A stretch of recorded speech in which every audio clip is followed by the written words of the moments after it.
Şeflərlə sahibkarlar arasında problem olur. Bəzi şeflər var ki, hamısına şamil eləmək olmaz. Şeflər də düzgün, lazım olmayan avadanlıqları aldırır sahibkarlara, tam istifadə eləyə bilmir və yaxud da ümumiyyətlə istifadə eləmir. Sahibkarlar vaxtında şefləri tapır, yəni restoranın açılışında, sona saxlayır bunu və sonra problemlər yaşayır. Bax, belə problemlərimiz var. Проблема, я могу сказать о проблеме, с которой встречаются шеф-повара. Самая глобальная проблема в том, что очень часто у сайпкера почему-то такое мнение уже сложено, что он знает лучше, чем шеф. Это касается не только владельцев. Шефы такие тоже есть. Он не может объяснить довод, почему ему нужна, например, печь.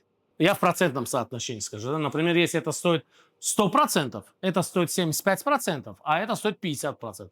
Понятное дело, что владелец считает, что, чтобы как бы компенсировать расходы, он считает, что мне нужно поставить печь за 50%. Но в этот момент шеф очень часто не может объяснить, почему. Orxan dediklərini Azərbaycanca deyim. Şef bəzən istədiyi avadanlığın niyə istədiyini çatdıra bilmir və ona görə də sahibkar daha ucuzlu və səmərəli olmayan bir avadanlıq alır.